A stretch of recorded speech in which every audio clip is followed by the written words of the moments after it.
Hi, my name is Daniil Dubov, and in this video we'll talk about Ding Liren's recent performance, his chances in the World Championship match, and his opening preparation as well, just as we did with Jan.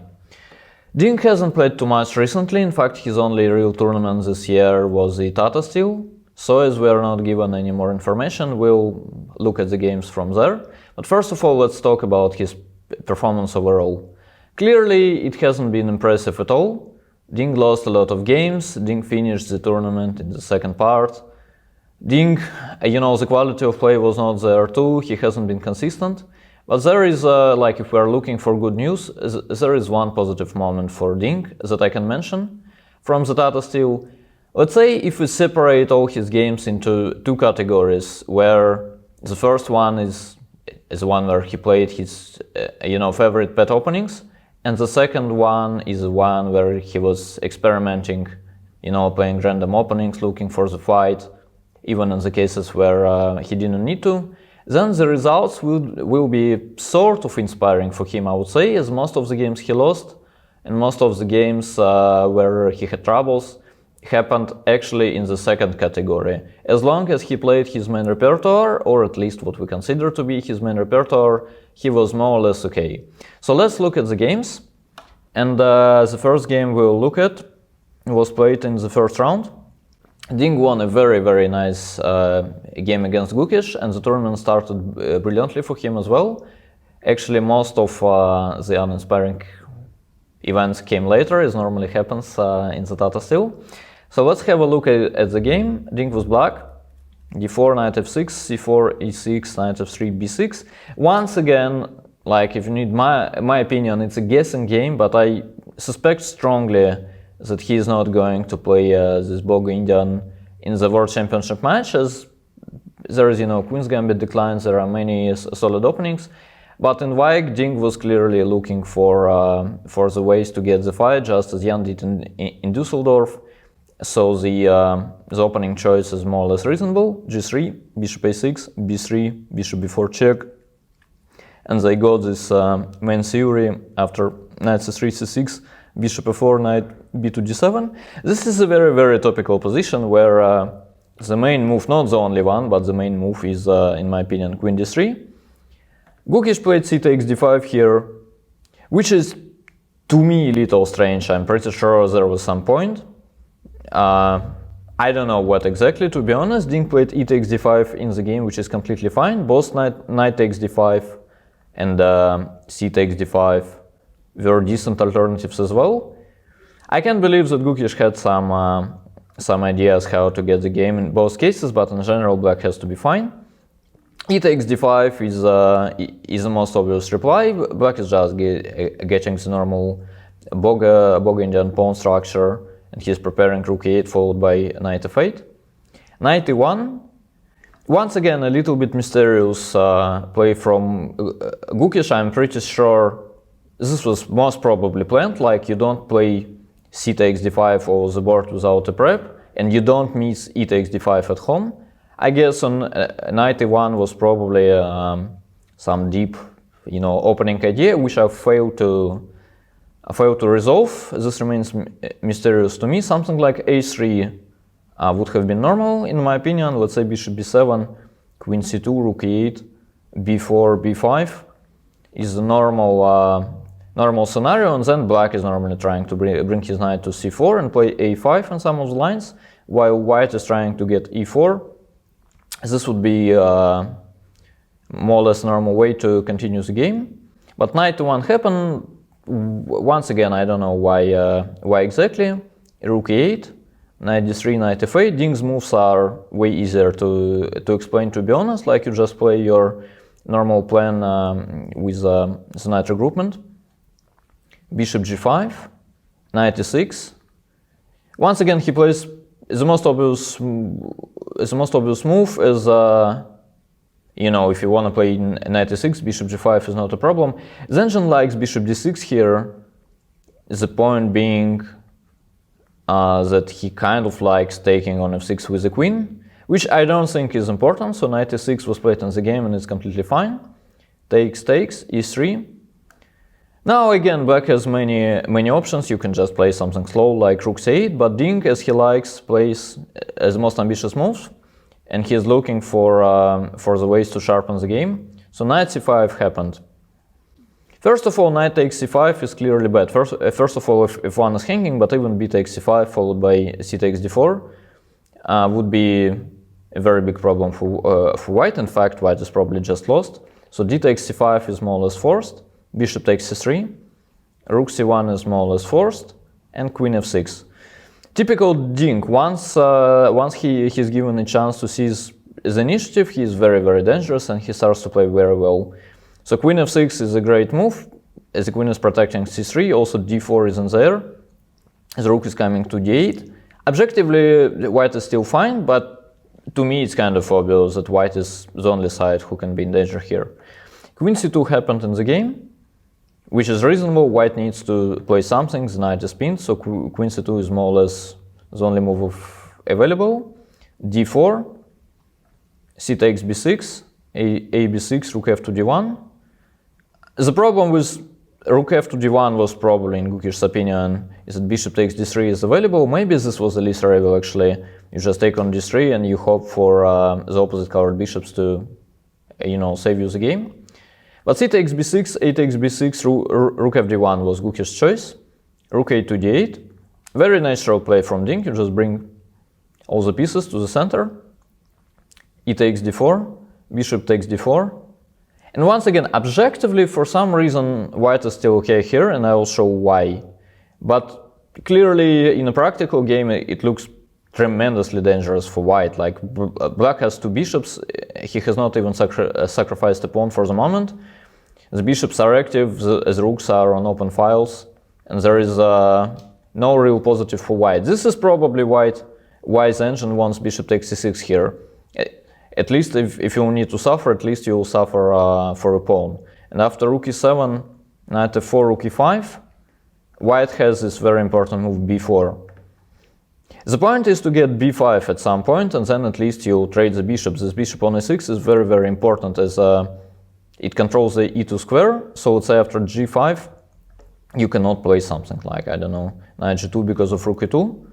And you don't want to play bishop d3 either, as there is this little motive. And the rook on d3 is hanging in the end. So the point of this very important move b4 is to prepare b5. g5 happens nevertheless, and then white has this, as we say, computerish way of equalizing with knight h5, queen h6, bishop f3. This is clearly very nice. It could easily be just, bad for white, so it's not a surprise that Gukesh finally prefers something else. But here after g4, bishop takes g4, rook takes h5, takes, once again, queen f3 followed by bishop b7 is coming. It's not clear even here that white is okay, but after queen e4, which is important, it's not only attacking the bishop on d4, but also taking away the b7 square from the bishop on a6, queen g5, b5, white is saving himself. After bishop takes b5, rook b1, which is again a very nice idea by an engine. Both bishops are under attack, and after bishop takes f2, which is a very good move, king takes f2, queen c5 check, king g2 is kind of forced, bishop c6, white takes the rook but loses the queen, takes on c6, king g1, queen c5, king h1 is a very reasonable perpetual. Both sides can try to play, but in general it's just well, not really white, as king g2 runs into queen c2 check here, and white is losing the rook, and same happens after king f1, queen f5. So this is why the perpetual is a reasonable outcome, but once again, in a practical game, you really, hate playing bishop takes c6. You want desperately to stabilize somehow, and this is why Gukesh played knight f4, which is objectively a bad move, but it's easy to explain. You control the e2 square, you are trying to activate the knight. After c5, you will get some, knight d5 jumps. Ding played g5, Once again, a very, very concrete choice. Quite c5 was also a very decent move. And one of the important ideas here is that knight d5 runs into takes rook e2. So knight d5 is not a move, and black just keeps all the trumps, you know, without sacrificing at all. But g5 is much more tempting in my opinion. I would prefer g5 as well. If you can chase the knight immediately, then why not to do it? Knight h5, queen h6, bishop f3, c5. Which is more or less the same position, but Ding wanted this as a knight to be on h5, saying it's more in offside than an active piece. And now suddenly white starts to lack moves, which is why g4 I guess happened. g4 is not great, but it's kind of reasonable. Once again, white is trying to activate the knight. He's trying to play something like, I don't know, knight g3, followed by king g2, then maybe knight f5, and things will not look too bad. But Ding had his own opinion on that, and he played f5, which is a very, very good move. Very concrete one again. So the point here is that if you take, then there is g4 takes queen g5, and it's not only the bishop that is hanging, but rook e2 is also a very good idea, as the bishop is pinned. Also after king h1, queen takes g4, rook g1, there is bishop b7 check, so white is not taking the queen, but actually forced to resign. So g takes f5 is not an option. Queen takes f5 is not something you want to do because of the simple rook f8. So f5 basically breaks this whole concept with g4, and black is now more or less winning. Knight g3 happened in the game, f takes g4, knight f5, queen f6. Gukesh played bishop e4, not bishop takes g4. Bishop takes g4 was also there. I guess he didn't like something simple like bishop b7, and black gets the very important diagonal as well. And once again, just to remind you, it's not even a pawn up for white. This is why an engine wanted bishop takes c6 here. Like at least white was one pawn up, and there were some outcomes where he could try to sacrifice his pawn back and simplify the position somehow. While in the game it's just very, very bad for nothing. Bishop e4 happened instead. h5. Now, yes, white has this bishop on e4, knight on e5, which look active, but actually they don't create threats at all. And it's suddenly black who is material up as well. Gukesh played b4 here, trying to do something about this bishop on d4. And I really like Ding's reply, as he had many good alternatives and stuff, but he played a very, very stylish move, in my opinion, king f8, which is a very, very cool prophylactical idea. White will never have checks from b3. White will never have knight takes d4 followed by bishop h7 check. Let's say here, if we play some, I don't know, random move, then in some of the lines there is this idea, bishop h7 check followed by maybe queen g6 or something, but now bishop h7 is not even a check, and white is more or less paralyzed. Knight takes d4, we just capture back and we're pawn up and more or less winning. Gukesh played a3, which is a clear indication of the fact that something went wrong for white. Like we're pawn down, our king is not safe, we just play a3. Clearly a very, very bad sign. Ding kept playing in a very, very energetic way. He played h4, creating some ideas with g3, rook e1, and rook takes e4. Very, very important, well, not very important, but very, very nice tactical idea. The point being that after both rook takes e4 and queen takes e4 has happened in the game, there is bishop d3, and queen takes d3 runs into bishop takes f2 check, takes, rook takes d3, and black is winning. So queen e6 happened instead. Ding just captured everything. Rook takes b6, g3. Black is completely winning. He's material up and also checkmating. H takes, b takes c5. And here I also like, clearly everything is winning, but bishop h3 is a very, very precise move. taking away the square on g2 from the white king, and g takes f2 is coming. So Gukesh resigned, and the tournament actually started brilliantly for Ding. I remember myself looking at this game and thought, wow, he's actually in a very good shape. And yeah, it feels like he will have very, very good chances in the match. Unfortunately for Ding, things didn't go his way after that. There were many games where he didn't play too well. I would say, once again, mostly because of not playing his pet openings. But yeah, I suggest we concentrate on the games where he played something he kind of likes. And one of the games I liked a lot was his game as black against Regaisi, which started with the Italian opening, d3, d6, castles, castles, bishop g5, h6, bishop h4. This is a very, very sharp, line, which both sides can easily avoid in the Italian, as white is not forced at all to play bishop g5. Black can actually start with h6, preventing bishop g5 ideas, which is very solid option, but they say it kind of gives white some additional ideas in the quiet lines with just castles, a4 and so on. Anyway, Ding is not kind of a player who is trying to avoid the sharp lines, has always been my impression. So castles, castles, bishop g5, h6, bishop h4, g5, bishop g3, a5, rook e1, bishop a7, knight bd2, knight h7. A lot of moves were played, but this is still very, very topical theory. Once again, I want to point out, like I'll show you later, than in some of the other games, Ding was not really prepared well. But in this game, my guess would be that this is his main repertoire for the match, as it has always been his main line throughout his career, and he knew what he's doing. So d4, g4, knight h4, e takes d4. This is all well known. There are not too many games, but I think this line was covered in many courses on Chessable, for instance. And here Regaisi played rook b1, which is a very, very funny move. It was a novelty back then. The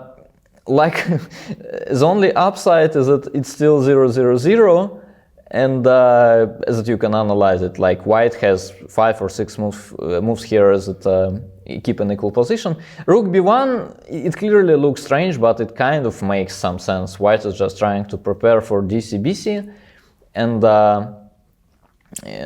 he's sort of asking black, what's your next move? Ding replied with knight e5, bishop b3. C takes d4 was also a very decent move here, like the engine likes it even more. Bishop takes d4, knight f5, takes h5, leads to a very imbalanced position. Black is a pawn up, so white desperately needs to create some threats to the king, so knight e4 happens. Now the bishop on d4 is under attack. This is clearly good for white, so c5 is the move, and bishop takes e5. This is a very good demonstration, by the way, of the old rule that basically the opposite colored bishops normally favor the attacking side. So here it's not at all a problem for white to trade the bishop for the knight. Bishop takes c5 is kind of forced, as d takes c5 basically loses to queen d2, and then whatever you play, f6 is coming. So let's say, I don't know, king h8, queen h6, or queen e7, queen h6, or if you start with queen b6 to prevent queen h6, then there is this f6, knight takes, queen g5 check, which is practically winning. So bishop takes e5 is forced, and then after queen d2 the position is balanced, one of the reasonable lines. I looked at is bishop d4, preparing d5, queen h6, d5, takes, f6. Everything gets traded, and this rook e6 idea is very important in the end, and black is okay, white is also okay. He will always have counterplay against black king. So c takes d4 was interesting too. Bishop b3 happened in the game, which is a little bit more natural. Ding played d takes c3 here, and it's a reasonable move. Zenshin likes a4, which I started to like a lot as well after getting the point. So the point is that after bishop takes a4, black wants to play h5, which looks strange, like we just give up a pawn, and then we go h5. Black could have started with h5 immediately. The difference here is that if you start with h5, then there is c takes d4, bishop takes d4, knight c4, and white is sort of getting everything he wants. The bishop on d4 is under attack. As a knight, if white will not win immediately, can be rerouted to e3 and then to f5. It's a very good position for white. So the point of a4 takes h5 is that after c takes d4, black is not playing the automatic bishop takes d4, but his plan is knight g6. And then takes, f takes g6 clearly would not be available with the bishop on b3, and then h4 is coming, and black is in a great shape. Anyway, Ding played d takes c3, which is also decent, takes h5, more or less the same idea. Knight f5, something quiet like a4 was also possible, knight f5. Ding played knight g6, which is again very easy to explain. The position is very, very sharp. Knight g6 is preparing h4 clearly. The engine likes bishop takes f5, e takes knight d3 here, followed by rook f1, knight c5, and then black wants to play queen f6, rook e8, let's say knight g5, and get his pieces out somehow. And black is even better here, it seems. Anyway, knight g6 was a decent choice. The position is very, very sharp. We will not look at all the alternatives possible. In general, they both played well. h3, a4. Once again, typical Ding. He doesn't want to be on the defending side, you know, but he starts counterattacking immediately. a4, bishop c4, d5.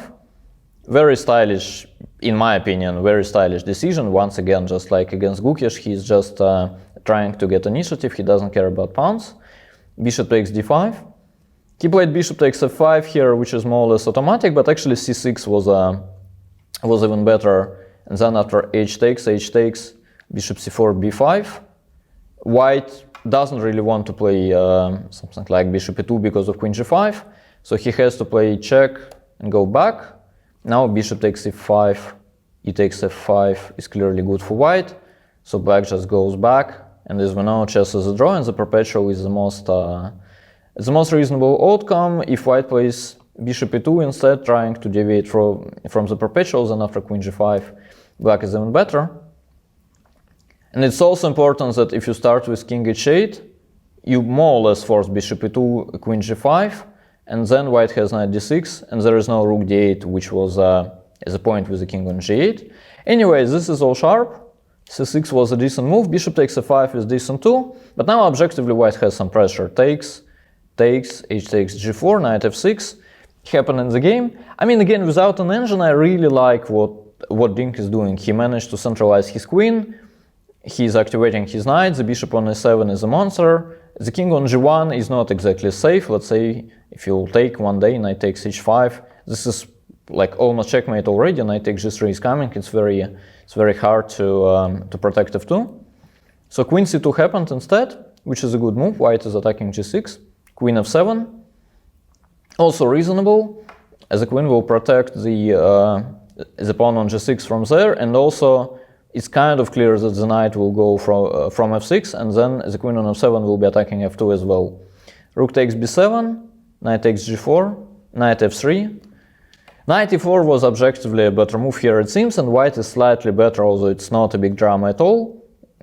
As the game just goes on, white is slightly better, it seems. We are not going to analyze everything in details. Knight f3 is also okay, white is not worse. Bishop b6, c4, rook a5, rook b1.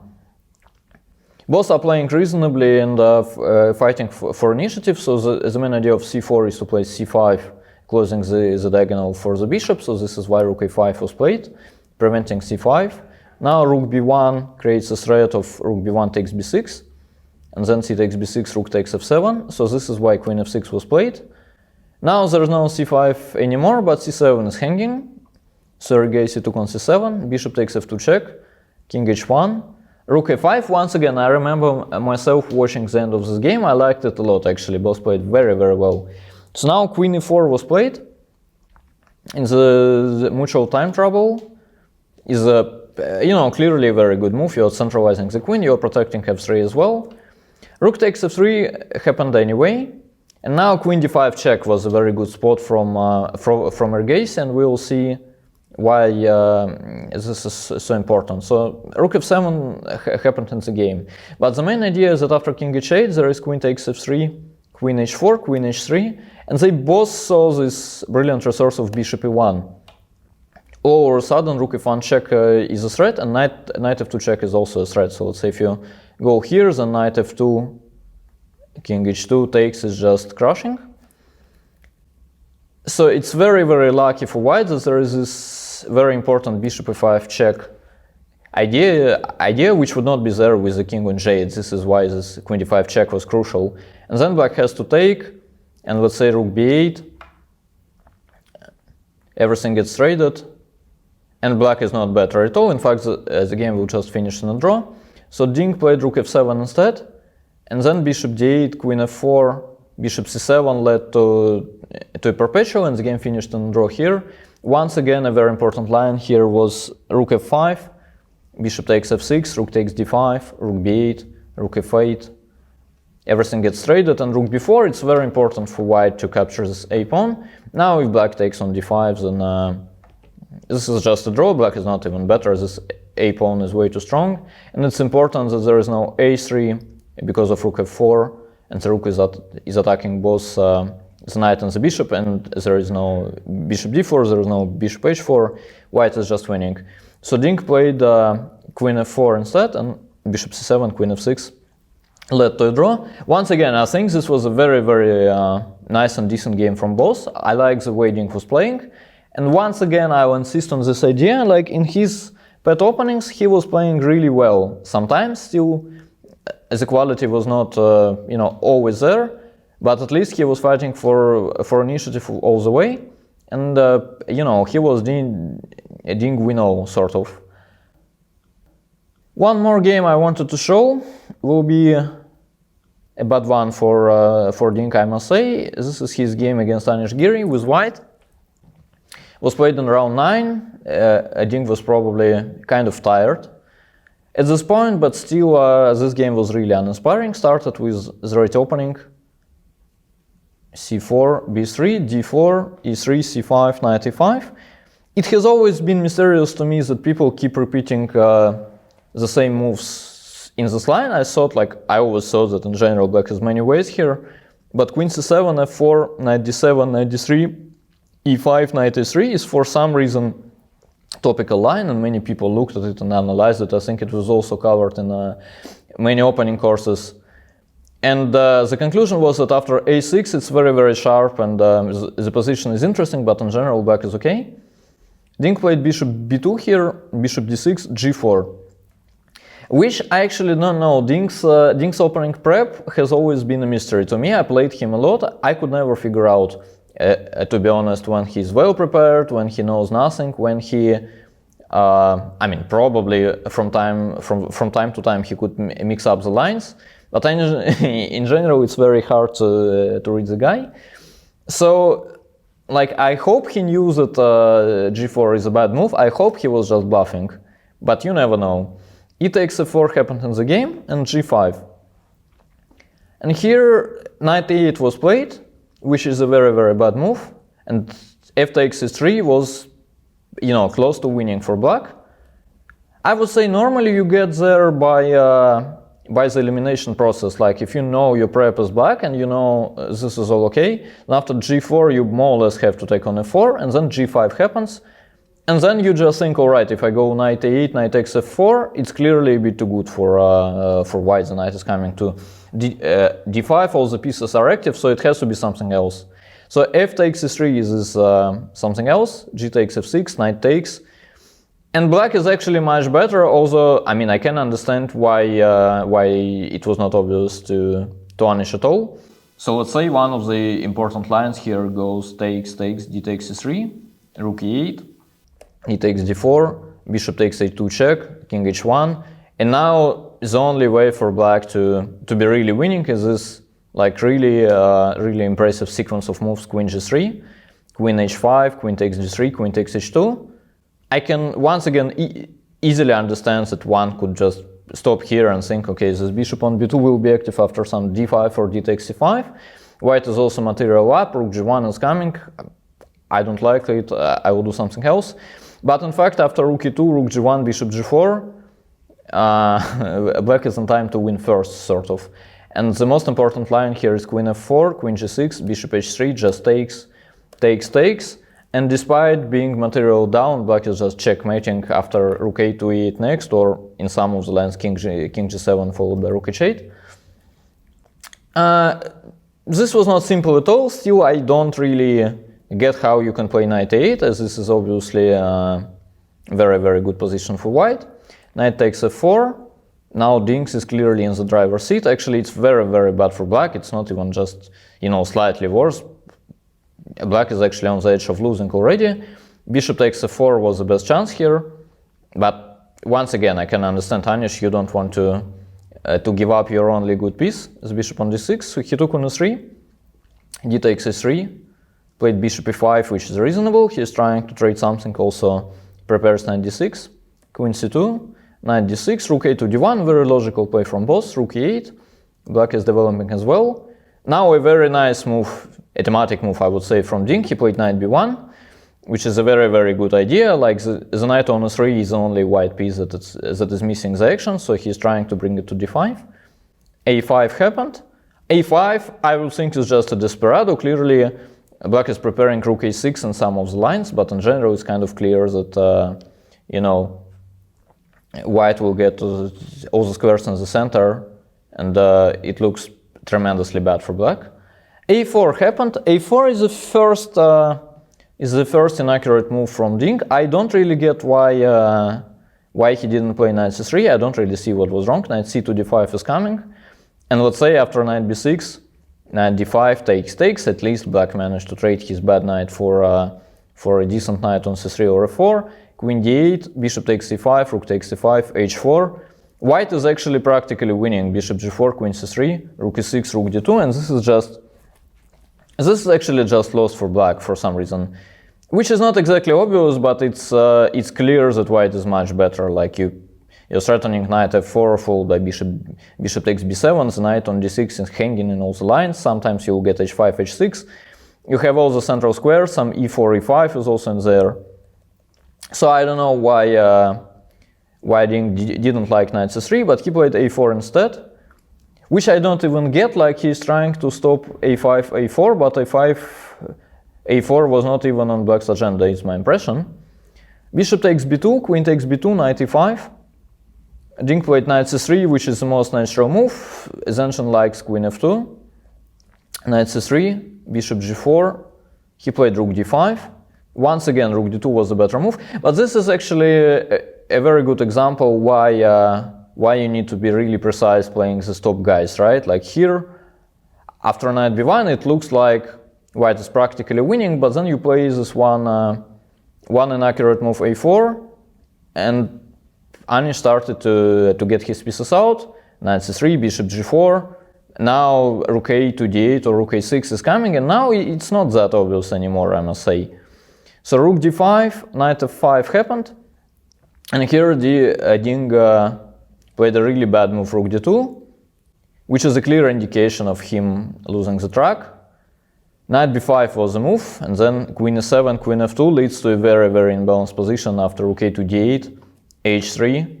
Like otherwise black would be just better, as pawn on g5 is really weak, but after h3, queen takes g5 is forced, and white is capturing the piece. Knight h3, queen g3 leads to a very, very imbalanced ending where Zenchen likes white. Rook d2 happened instead. Knight takes c3. Zenchen also likes, once again, in a practical game, I don't see one not playing knight takes c3, but Zenchen likes queen b8, followed by knight d5, knight h4, and then preparing some slow plans with rook a6 and queen d8 attacking the pawn on g5. Knight takes c3 is a very, very human choice, so there is no surprise that Anish played it. Knight d5, takes, queen b8, h3, bishop e6. And now knight f4 is a final mistake. Despite all the bad moves Ding played, he was still fine after queen c3. But as far as I remember, he was in the time trouble already, and also he was probably looking for the ways to get advantage. So that's why he played knight f4, and after bishop takes c4, it turns out that black is just winning, as this, not even sacrifice, but an exchange operation, solves all his issues, he just goes queen e5 and start promoting c-pawn, and black is just more or less winning here. So Ding played rook f2, f2 instead, so now he's not just one, but two pawns down. Bishop a6, knight h5, rook e7, very, very calm and confident conversion by Anish. Rook d5, queen c7, rook f5, which is a desperate attempt to finally attack something, but black is just in time with rook a to e8, and now it's clear that black is winning, everything is protected, he's 2 pawns up, and the pawn on g7 remained unattacked. Queen c3, b6, Ding tried knight f6 check, everything was losing, bishop b7 is coming, he tried knight f6 check, takes, knight f3, rook takes f3, rook e1, bishop f1, king h8, and suddenly it's black who is checkmating, so Ding resigned here. This was a very, very bad game from Ding, and I would say this was the only real bad indication in his whole tournament, because like all the Caracans is black, neither says black, all the one e4 says white.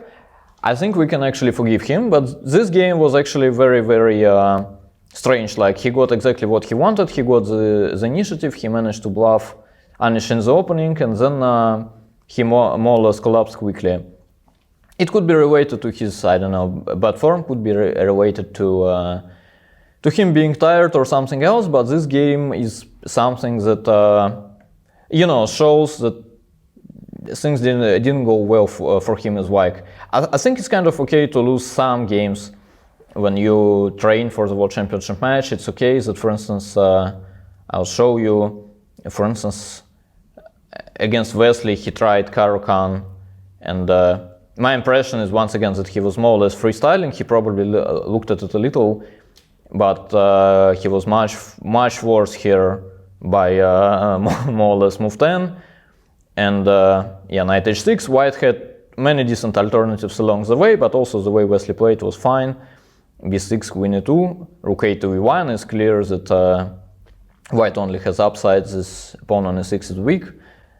The checkmate on g2 is not exactly there yet, so rook e8, c takes d5, bishop takes d5, and here after knight c4, queen g5, bishop e4, white was just much better.